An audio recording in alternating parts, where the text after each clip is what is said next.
네, 안녕하십니까. 박정호입니다. 네, 이번 방송 포스코홀딩스에 대해서 이야기해 보도록 하겠습니다. 영상 하단에 좋아요 한 번씩 누르시고 이야기 시작해 보도록 하겠습니다. 네, 포스코홀딩스.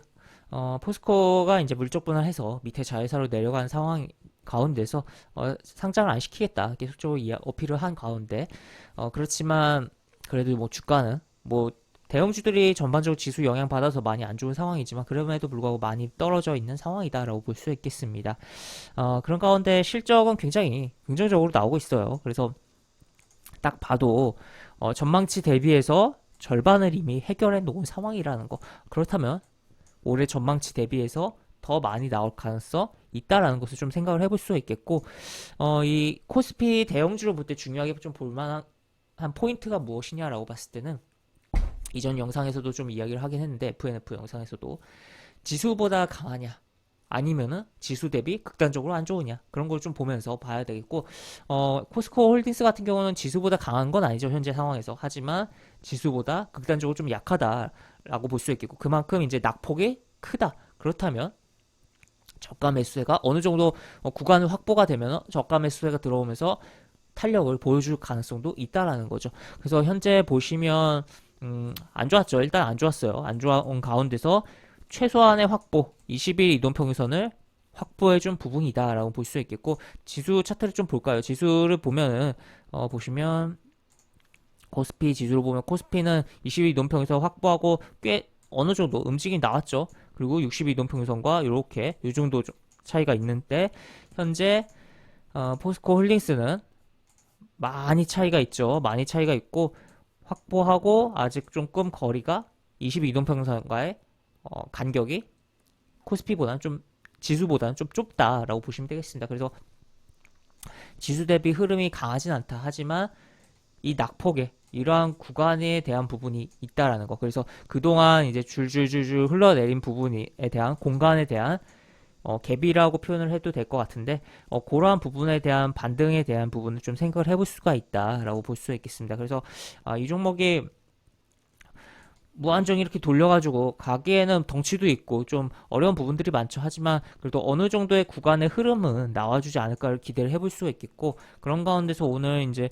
딱히 수급이 그렇게 막 엄청 좋다라고 표현을 할 수가 없긴 하지만 그래도 기관이 좀 들어왔다라는 것은 조금은 의미를 부여할 수 있지 않을까. 그렇다면 이 기관이 계속적으로 다시 들어와 주는지를 좀 체크를 해봐야 되겠고 다만 금융투자 쪽에서 들어왔기 때문에 내일 바로 던질 수도 있다라는 것도 고민을 해봐야 되는 상황이다라고도 볼 수가 있긴 합니다. 그래서 일단 이러한 부분에서 시장이 돌아가는 가운데 지금 굉장히 시장이 밋밋한 부분이 있어요. 그런 가운데 대형주들의 움직임이 선별적으로 나오는 가운데서 업종이 계속적으로 돌아가면서 한쪽 들어올리고 한쪽 들어올리고 한쪽 들어올리고 어느 정도 들어올려지면서 키 맞추기가 조금씩 순차적으로 되는 가운데서 많이 빠져있는 이 종목에 대해서 어떻게 움직임이 나올까를 고민하면서 보면 좋을 것 같다라고 볼 수 있겠고 그리고 무엇보다 실적이 안 좋은 상황이 아니다. 실적이 굉장히 좋다라는 거 생각을 해볼 수 있겠습니다. 그래서 뭐 차트적으로 딱히 매력은 없을 수가 있어요. 하지만 어느 정도의 흐름, 그러니까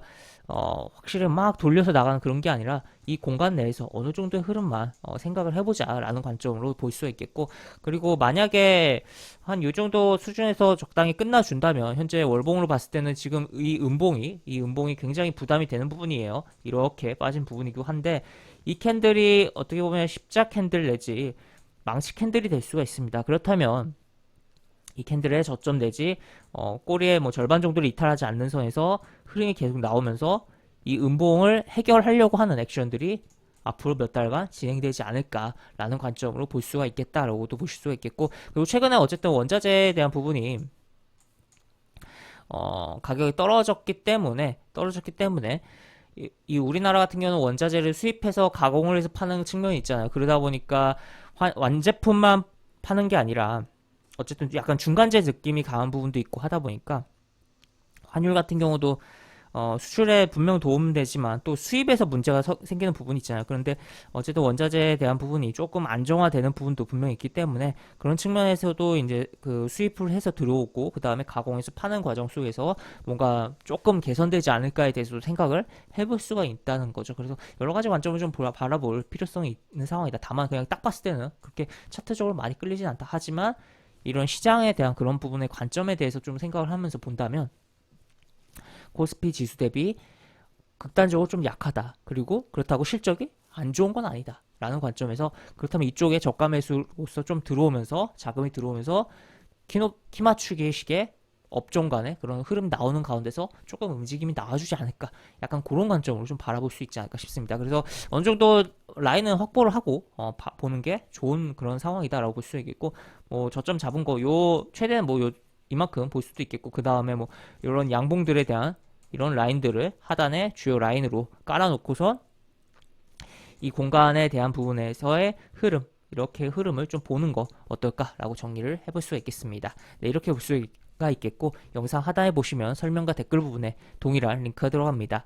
이 링크 타고 들어오시면 제가 운영하는 무료 카톡방으로 입장을 할 수 있고, 입장하시면 여러가지 장주 시황 관련 코멘트, 속보 관련된 부분, 여러가지 부분들 올려드리는 부분이 있으니까 이 부분 참고해 보시면 주식하시는데 많은 도움이 되지 않을까 싶습니다. 이상 박종호였습니다. 네, 감사합니다.